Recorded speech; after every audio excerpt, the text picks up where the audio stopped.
Salut à tous les amis et bienvenue pour cette nouvelle vidéo. Aujourd'hui on va voir ensemble un tutoriel sur Premiere Pro qui concerne les Mogurts.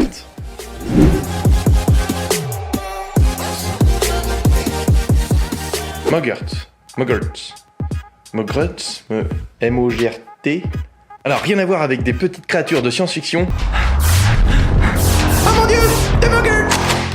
Ou encore d'une maladie dans Dr House. Docteur s'il vous plaît, dites-nous ce qui lui arrive. Bien il est atteint d'un Mogurt. Mais qu'est-ce que c'est? Est-ce que c'est grave? C'est une malformation osseuse ganglionnaire rachidotarsite. Mais qu'est-ce que c'est que ça? C'est un pied beau. Ah, ok. Ce sont des motion graphic templates, ou des modèles graphiques animés. Vous avez le choix de les créer dans Premiere ou dans After Effects, pour faire des choses un petit peu plus évoluées. Moi aujourd'hui je vais vous montrer une méthode simple dans Premiere Pro, de manière à réaliser un lower third, ou plutôt en bon français, un tiers inférieur. Mais si, vous savez ce que c'est. Ce sont ces petits trucs là qu'on voit en général en bas à gauche ou à droite dans les émissions de télé. Par exemple ça, ou encore ça. Sinon, si vous êtes encore là et que vous avez envie de savoir comment faire, on est parti tout de suite sur Premiere Pro. Hop là, c'est parti, donc on est sur Premiere. Alors là, ce qu'on va faire tout d'abord, c'est qu'on a créé un projet et on va tout d'abord commencer par créer une séquence. Alors, on va cliquer ici, séquence, voilà. Puis vous choisissez des paramètres de séquence qui vous intéressent. Donc voilà, une fois que notre séquence est créée, moi je vais travailler dans la partie titre ici, parce que c'est là où j'ai personnalisé un peu plus mon environnement de travail pour afficher notamment les objets graphiques essentiels. Par défaut, ils ne sont pas affichés. Si vous les souhaitez les afficher, vous allez en fenêtre et vous cliquez objet graphique essentiel. Donc moi tout d'abord, je vais commencer par créer, non pas un texte, mais je vais faire ici en restant cliqué un rectangle. Puis je vais créer un petit rectangle, par exemple ici. Donc vous voyez que ça me crée, hein, là si on regarde, une composition, un morceau de séquence image sur lequel je vais pouvoir venir faire pas mal de modifications. Je vais commencer par exemple pour choisir, tiens le fond, je vais mettre en blanc, peu importe. Je vais mettre peut-être un léger contour, allez mettons en noir, voilà. De la taille de 1 point, ce sera très bien, on verra pourquoi après. Je viens ici ensuite positionner éventuellement mon truc là, je vais le mettre pas complètement dans le coin, un petit peu au-dessus, puis la taille là ça va m'aller. Hein. Donc là j'ai un premier élément, je vais rajouter du texte par-dessus, je vais mettre Mogurt. Voilà, ce texte je l'ai donc écrit par exemple en B basse, peu importe, vous mettez la police que vous voulez. Le fond, bon, moi je vais mettre du noir, voilà, hop. Puis on va positionner ça ici, je vais réduire un petit peu la taille du texte. Voilà, ici il y a du texte, je lis à peu près, c'est pas très grave. C'est pour l'exemple, comme d'habitude. Ok, je vais rajouter ensuite un petit icône, vous allez voir, on va faire en fait un tiers inférieur, un lower third, qui va me permettre par exemple de mettre un icône, que ce soit l'icône Facebook, Instagram, peu importe, puis de mettre ensuite le nom de votre chaîne ou de votre page, ou peu importe. Voilà, on va faire un petit truc simple comme ça. Donc je vais faire ajouter, donc vous voyez le petit icône ici, hein, ajouter à partir d'un fichier. Donc là il me propose, hein, j'ai tout un tas d'images, je crois que j'ai un logo Facebook. Qui traîne, voilà, qui est ici. Non, celui-là, le plus joli et petit. J'importe mon fichier, donc il est là. Je viens le déplacer, je vais l'agrandir un peu. Je vais venir le mettre ici, par là, par exemple. Hop. Voilà, il dépasse un petit peu, c'est ce que je souhaite. Alors je vais peut-être reprendre un petit peu le positionnement ici. Voilà, hop. Et ça, comme ça, ouais, c'est pas mal. Allez, on part sur cette base. Donc ça, c'est mon tiers quand il est finalisé. Donc voilà, j'ai fait tout simplement ce tiers-là. Ce que je souhaite faire maintenant, c'est l'animer un petit peu, parce que si je le monte juste comme ça, ok, c'est cool, mais pas trop d'intérêt. Du coup, ce que je vais faire ici, c'est partir dans la partie animation. Moi, j'aime bien avoir une grosse partie ici, parce que l'animation, ça va jouer tout simplement comme si vous animiez n'importe quel élément graphique dans les différentes options d'effet avec... Vous voyez qu'à chaque fois, il vous a créé ici, hop. Donc la forme 01, si on clique, on voit que c'est mon rectangle. Je vais le renommer pour un petit peu plus de clarté. Voilà. J'ai ensuite mon texte, Mogurt.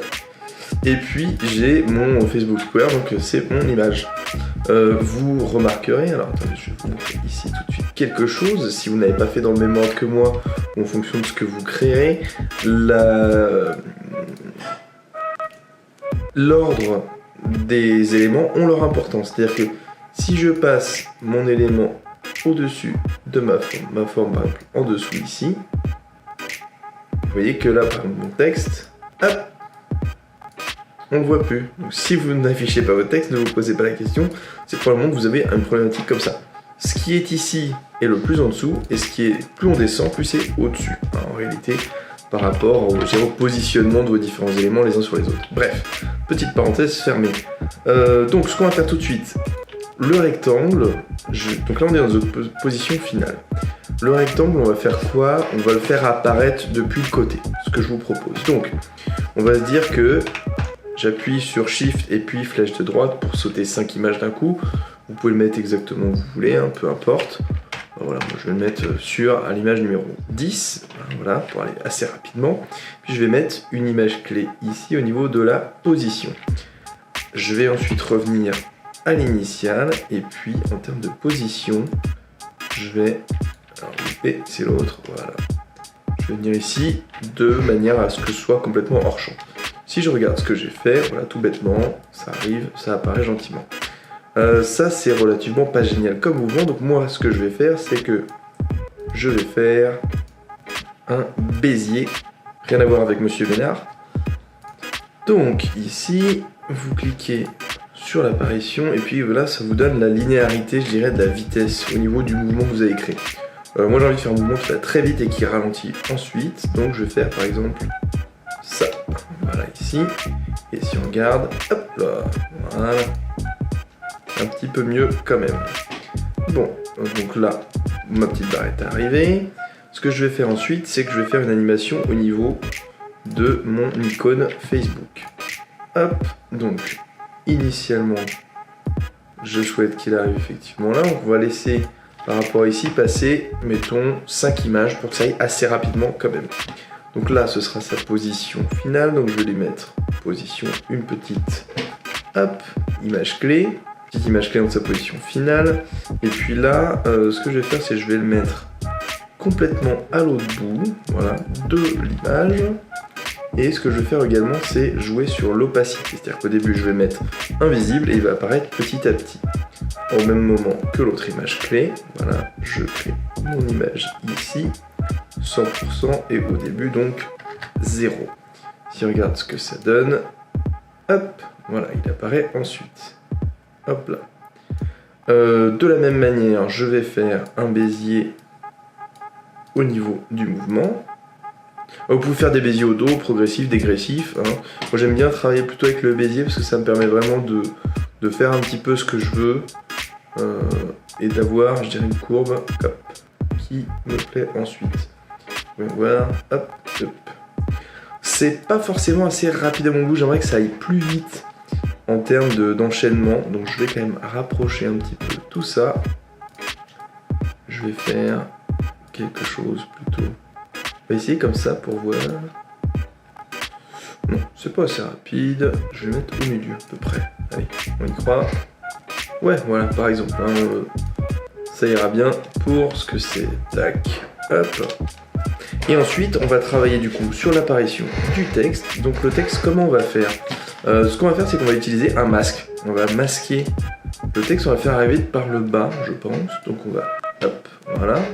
Si vous cliquez donc sur le carré ou le rond, ou alors vous pouvez le dessiner à la main, vous voyez que là, par exemple, hop, le texte est uniquement visible lorsqu'il est dans le masque. Donc, alors vous pouvez inverser ça si vous le souhaitez en cliquant ici. Hein, là, peu importe, ça c'est une manière de travailler. Donc on va le mettre là sur l'intégralité. Vous allez voir pourquoi du petit rectangle ici, hop, du petit carré, hop, et on va tout simplement dire que une fois que tout est arrivé, donc là, à partir d'ici, cette image par exemple, et bien au niveau de mon texte, je vais donc aller dans position, je vais passer de la même manière 10 images, et au début, on va dire qu'il est en dessous. Voilà, pas trop loin. Hop, et ça, qu'est-ce que ça va faire? Tout simplement, regardez, hop là, mon texte apparaît.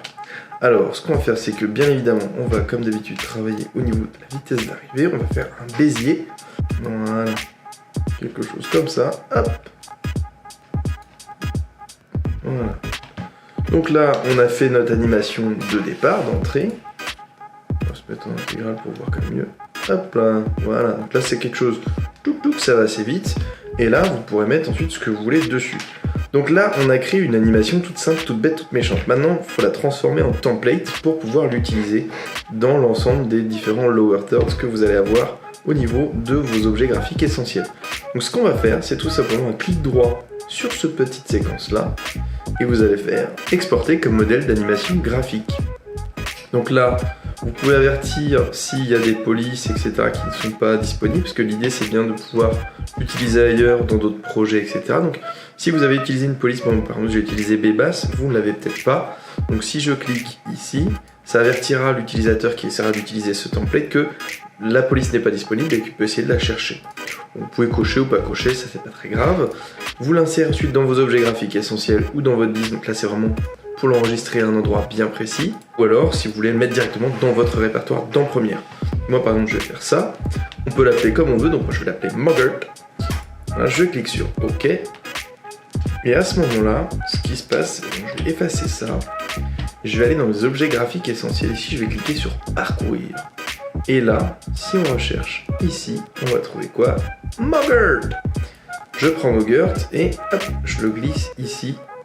Voilà, vous voyez, dans ma petite timeline. Et hop, j'ai mon Muggert qui arrive. Vous allez me dire, c'est génial, mais là, t'as juste copié-collé un truc. Eh bien non, c'est beaucoup plus puissant que ça.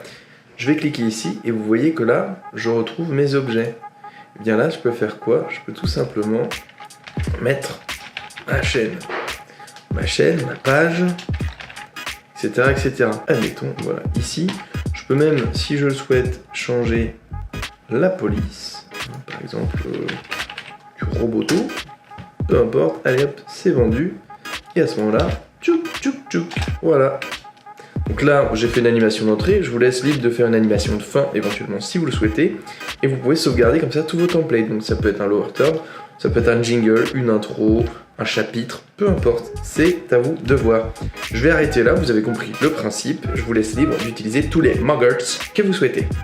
Voilà, c'est tout pour cette vidéo, j'espère comme d'habitude que ça vous aura plu. Dites-moi ce que vous en avez pensé dans les commentaires de la vidéo. Je vous souhaite à tous au passage une excellente année 2019 parce que je n'ai pas encore eu l'occasion de vous le souhaiter. J'espère que ce sera riche en projets vidéo et que vous allez faire plein de petites créations sympas. N'hésitez pas comme d'habitude s'il vous plaît à vous abonner, à partager cette vidéo avec vos amis, à mettre un petit pouce bleu, à activer les notifications, à mettre un petit commentaire, à m'envoyer un billet de 100 €, bref tous ces petits trucs là. Vous pouvez également parcourir mes autres vidéos pour voir tout un tas d'autres sujets. Et moi en tout cas je vous dis à très bientôt pour une prochaine vidéo. Allez, salut!